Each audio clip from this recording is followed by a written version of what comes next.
ഈ ലോകത്തിൽ എല്ലാവർക്കും ഡൗൺ സിൻഡ്രോം ഉണ്ടായിരുന്നു. ആളുകൾക്ക് അവരുടെ ഷൂലേസ് കെട്ടാൻ പോലും കഴിഞ്ഞിരുന്നില്ല. എന്നാൽ ഇതിൽ നിന്നെല്ലാം വ്യത്യസ്തനായ ഒരു ആൺകുട്ടി അവിടെ ജനിച്ചിരുന്നു. തന്റെ ആദ്യത്തെ സ്കൂൾ ദിവസത്തിൽ എല്ലാ കുട്ടികളുടെയും ഷൂലേസുകൾ കുരുങ്ങിക്കിടക്കുന്നത് അവൻ ശ്രദ്ധിച്ചു. അധ്യാപകർക്ക് പോലും അവ ശരിയായി കെട്ടാൻ കഴിഞ്ഞിരുന്നില്ല. എന്നാൽ ആ കുട്ടി യാതൊരു ബുദ്ധിമുട്ടുമില്ലാതെ എല്ലാ കുരുക്കുകളും എളുപ്പത്തിൽ അഴിച്ചുമാറ്റി. അന്നു മുതൽ എല്ലാ ദിവസവും രാവിലെ ഷൂലേസ് കെട്ടിക്കിട്ടാനായി മറ്റു കുട്ടികൾ അവനു മുന്നിൽ വരി നിൽക്കാൻ തുടങ്ങി. ഒരു ദിവസം അവന്റെ മാതാപിതാക്കൾ അവനൊരു ബോക്സിംഗ് മത്സരത്തിന് കൊണ്ടുപോയി. പോരാടുന്നതിന് പകരം മത്സരാർത്ഥികൾ പരസ്പരം കെട്ടിപ്പിടിക്കുന്നത് കണ്ട് അവൻ ആശയക്കുഴപ്പമായി. പിന്നീട് റിങ്ങിലേക്ക് ഇറങ്ങാനുള്ള അവന്റെ ഊഴമായി. അവനു മുന്നിൽ നിന്നിരുന്ന കുട്ടി അവനേക്കാൾ വളരെ വലുതും ശക്തനുമായിരുന്നു. എന്നാൽ മത്സരം തുടങ്ങിയ നിമിഷം തന്നെ ഒരൊറ്റ ഇടിയിലൂടെ അവനെ താഴെ വീഴ്ത്തി. എല്ലാവരും ഞെട്ടിപ്പോയി. മെഡിക്കൽ സംഘം വേഗത്തിൽ റിങ്ങിലേക്ക് ഓടിയെത്തിയെങ്കിലും വീണുപോയ കുട്ടിയെ സഹായിക്കുന്നതിനു പകരം ഇവനെയാണ് പിടിച്ചുകൊണ്ടുപോയത്. നിരവധി പരിശോധനകൾക്ക് ശേഷം മറ്റെല്ലാവരെക്കാളും അവനൊരു ക്രോമസോം കുറവാണെന്ന് ഡോക്ടർമാർ കണ്ടെത്തി.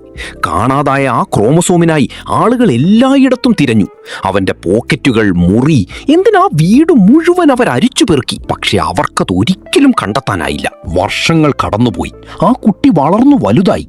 അവനു വേണ്ടി മാത്രം പ്രത്യേക ശൗചാലയങ്ങൾ നിർമ്മിക്കുകയും അവന് പ്രത്യേക പാർക്കിംഗ് സ്ഥലങ്ങൾ നൽകുകയും ചെയ്തു.